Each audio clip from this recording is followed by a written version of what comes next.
पहाटे दिवसाची सुरुवात जर मित्रांच्या फोन कॉलने होते किंवा मित्रांच्या शिव्याने होते, तर समजून जायचं की आज कुठेतरी फिरायला जायचा बेत आहे.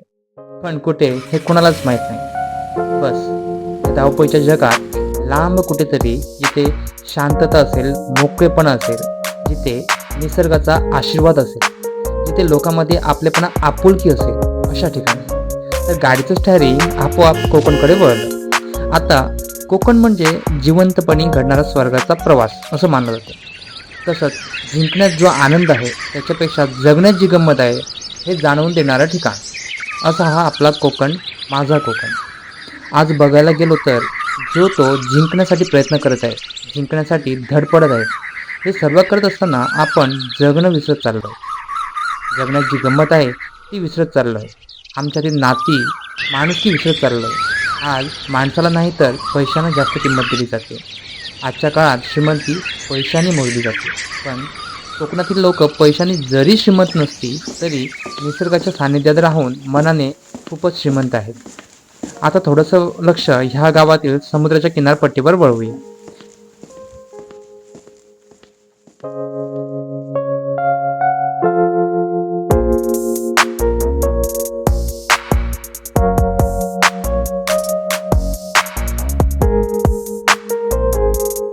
इथं शाळेच्या गणवेशात माझं बालपण मला समुद्राच्या किनारी दिसलं.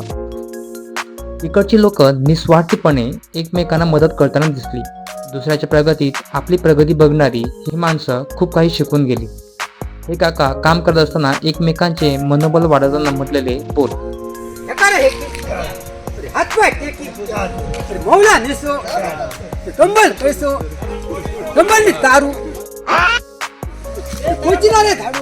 अरे कहना क्या चाहते हो?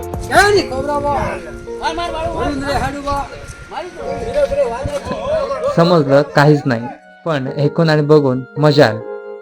इतकं मात्र नक्की समजलं की काम काम नाही तर खेळ समजून केलेल्या प्रत्येक कामात आनंद शोधणारी ही माणसं. हे सर्व बघत असताना आम्ही आमचे लहानपणीचे क्षण रिक्रिएट करण्याचा प्रयत्न केला, ते क्षण जगण्याचा प्रयत्न केला. सकाळची 10 वाजली होती. गाडी जिथं पार्क केली होती तिथं हॉटेलवरती नाश्ता केला. तिथं समजलं की थोडंसं पुढं डोंगरावरती किल्ला आहे आणि गावाच्या शेजारी एक दैविक स्थळ पण आहे.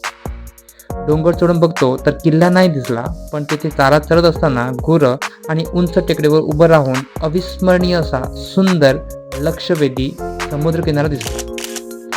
आधी द ग्रेट फोटोग्राफर आणि लोकेश पोस्ट देताना त्यांची फोटोग्राफी खराब करताना झालेली माझी एंट्री.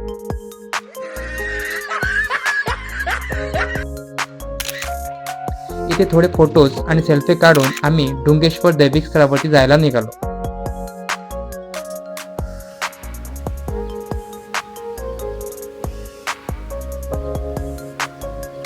हे सगळं पाहून ह्या गावासाठी 4 ओळी लिहिण्याचा प्रयत्न केला. जिवंतपणे घडणारा स्वर्ग प्रवास म्हणजेच कोकण. हो, कोकण. आपण कोकणात येऊन तर बघा. कौलाच्या घरात विसावा घेऊन तरी बघा. गोठ्यात असणाऱ्या गुरांना आपुलकीच्या स्पर्शाने आपलंसं करून तरी बघा. नदीच्या काठी असलेलं झाड जेव्हा पांघरून ओढून धावत्या नदीला ह्या धावपळीच्या जगात थोडंसं थांबून विसावा घ्यायला सांगतंय, ते अनुभवून तरी बघा. मन स्थिर नाही किंवा मन अशांत आहे तर थोडंसं वेळ गावाच्या कडेला असलेल्या दैविक स्थळावर बसून तरी बघा. जाणून येईल शांतता म्हणजे काय. कंटाळा आल्यावर कोकणात जाऊन येणं हे देखील औषधापेक्षा कमी नाही. उंच टेकडीवर उभं राहून दिसणारा समुद्रकिनारा खूपच लक्षवेधी आहे. जसं समुद्र आणि आकाश एकमेकात समावून गेले, एकमेकात रमून गेले. तर कल्पवृक्षाच्या दागिन्याने नटलेला समुद्रकिनारा पाहून असं वाटतंय की हो, हेच तर सुख, समाधान आहे. यात स्वतःला हरवून जावंसं वाटतंय. म्हणूनच तर म्हणतोय, जिवंतपणे घडणारा स्वर्ग प्रवास म्हणजेच कोकण. कोकण जर समजायचं किंवा जगायचं असेल तर कोकणी रानमाणूस प्रसाद गावडे यांचे यूट्यूबवरती व्हिडिओज बघू शकतात. त्यांना ऐकल्यानंतर तुम्ही नक्की कोकणच्या प्रेमात पडाल.